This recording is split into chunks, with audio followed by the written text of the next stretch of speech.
વાવ-થરાદમાં વરસાદના કારણે થયું ભારે નુકસાન. પઠામડા ગામે ખેડૂતના ખેતરમાં બનાવેલ મકાનના પતરા ઉડ્યા. પંથકમાં બાજરી, દાડમના પાકને ભારે નુકસાન. વાવ-થરાદના દિયોદરના લીલાધર ગામે વીજળી પડતા ઘાસચારામાં લાગી આગ. પશુપાલકને થયું લાખોનું નુકસાન. અનેક જગ્યાએ હોર્ડિંગ પડ્યા, પતરા ઉડ્યા, વૃક્ષો ધરાશાયી થયા. નીચાણવાળા વિસ્તારોમાં પાણી ભરાયા. દિયોદર સ્ટેટ હાઉસના વૃક્ષો જમીનદોસ્ત થયા. દિયોદરના જેતડા હાઈવેના ઝાડા પાસે હાઈવે પર વૃક્ષો ધરાશાયી થતા વાહન ચાલકોને ભારે હાલાકી થઈ. વાવ-થરાદના થરાદ એપીએમસીમાં જણસી પલળી. વેપારીઓને થયું નુકસાન. જિલ્લામાં ભારે પવન અને વરસાદને કારણે 2ના મોત થયા. તો ભાભર તાલુકાના તનડાવ ગામે લીમડાના વૃક્ષ નીચે દબાઈ જતા 60 વર્ષના કાશુબેન વાઘેલાનું થયું મોત. બનાસકાંઠામાં ભારે વરસાદથી ડીસા, ધાનેરા, લાખણી અને કાંકરેજમાં બાજરી, જુવાર સહિતના ખેતી પાકને થયું ભારે નુકસાન.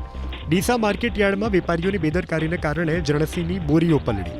કેમ કે પ્રશાસને અગાઉથી જ યાર્ડના સત્તાધીશોને ચેતવ્યા હતા, છતાં ખુલ્લામાં જણસી રખાતા મગફળી, રાયડો અને બાજરીનો પાક પલળી ગયો. ખેડૂતો અને વેપારીઓને આર્થિક નુકસાન. ડીસામાં કોલ્ડ સ્ટોરેજનો વિશાળ શેડ ધરાશાયી થયો. મોટાભાગના પતરા ઉડી ગયા અને એ પતરા ખેતરોમાં દૂર સુધી જઈને પડ્યા. લાખોનું નુકસાન. પાલનપુરનો ગઢ વિસ્તાર. ભારે પવનને કારણે ગઢ રોડ પર વૃક્ષો ધરાશાયી થતા વાહન ચાલકો અટવાયા. અનેક વિસ્તારોમાં વીજળી થઈ ગુલ. ઓગળ તાલુકામાં વાવાઝોડાને કારણે અનેક જગ્યાએ પતરા ઉડ્યા, વૃક્ષો પડ્યા. ઘારિયા સહિતના ગ્રામ્ય વિસ્તારોમાં કાચા મકાનના પતરા ઉડ્યા. વીજ થાંભલાઓ પડતા વીજળી થઈ ગુલ. કપાસ, બાજરી, શાકભાજી સહિતના પાકને થયું મોટું નુકસાન. ડીસાના વરણ ગામમાં વાવાઝોડાને કારણે દિવાલ ધરાશાયી થતા 3 લોકો દબાયા, જેમાંથી એક વ્યક્તિનું થયું મોત. નવસારીમાં વરસાદને પગલે વીજ પુરવઠો ખોરવાતા નાગરિકો થયા પરેશાન. રુસ્તમવાડી, શાંતાદેવી રોડ, સ્ટેશન વિસ્તાર અને મિથિલા નગરીમાં વીજળી ગુલ થઈ. સ્થાનિકોએ વીજ વિભાગની કામગીરી સામે વ્યક્ત કર્યો રોષ. ભરૂચના અંકલેશ્વરના હાંસોટમાં વરસાદને પગલે ખેડૂતોનો ડાંગરનો પાક પલળી ગયો.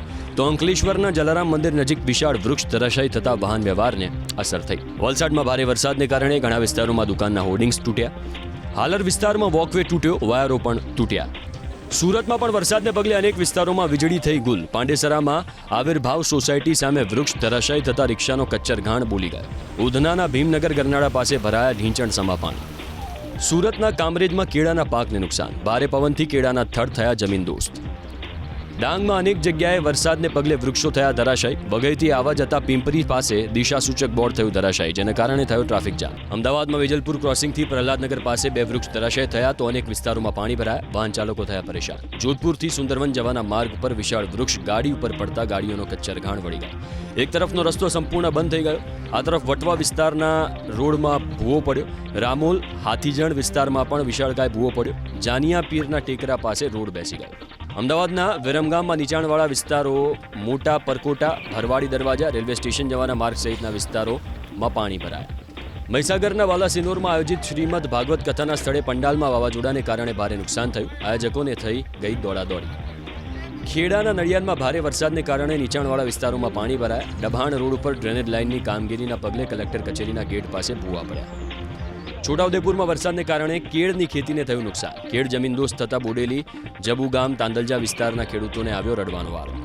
દાહોદમાં પડાવ નજીક દાહોદ કાર્નિવલ મેળાની શરૂઆત થાય તે પહેલા જ વાવાઝોડાએ ભારે નુકસાન પહોંચાડ્યું. મેળાનો મુખ્ય લાકડાનો ગેટ ધરાશાયી થયો અને દુકાનોના પતરા ઉડી ગયા. દાહોદ શહેરના પરેલ વિસ્તારમાં રેલવે હોસ્પિટલ સામે આવેલા રેલવે ક્વાર્ટર્સના મકાનોની છત પરથી એક પછી એક 4 જેટલા પતરા હવામાં ઉડીને નજીકમાં પડતા વિસ્તારમાં ભારે અફરાતફરી મચી ગઈ. મોરબી શહેર અને જિલ્લામાં વરસાદના પગલે થયું નુકસાન. માળિયા તાલુકામાં વીજળી ગુલ થતા લોકોને હાલાકી. તો જૂનાગઢના કેશોદના અનેક વિસ્તારોમાં વરસાદના પગલે વીજ પુરવઠો ખોરવાયો. પીપળિયાનગર, ગાયત્રી મંદિર વિસ્તાર, ગોમનાથપરા સહિતના અનેક વિસ્તારોમાં વીજ પુરવઠો ખોરવાતા લોકોએ ટેલિફોનિક ફરિયાદ કરી, પણ કલાકો સુધી પીજીવીસીએલ વિભાગે કામગીરી ન કરતા લોકોમાં જોવા મળ્યો રોષ. ઉપલા અધિકારીઓએ ફોન ઉપાડવાનું પણ વ્યાજબી ન માન્યું, જેથી લોકોએ કચેરીએ પહોંચી મચાવ્યો હોબાળો. અમરેલીના ધારીના સરસિયા ફાચરિયા રોડ પર ભારે પવનના કારણે તોતિંગ વૃક્ષ ધરાશાયી થતા રસ્તો થયો બ્લોક. ભાવનગરમાં ભારે પવન અને વાવાઝોડાના લીધે શહેરના અનેક વિસ્તારોમાં વીજળી ગુલ. અંધારપટ જેવી સ્થિતિ સર્જાતા લોકોને ભારે હાલાકી પડી. પીજીવીસીએલની ટીમોએ શરૂ કરી મરામતની કામગીરી.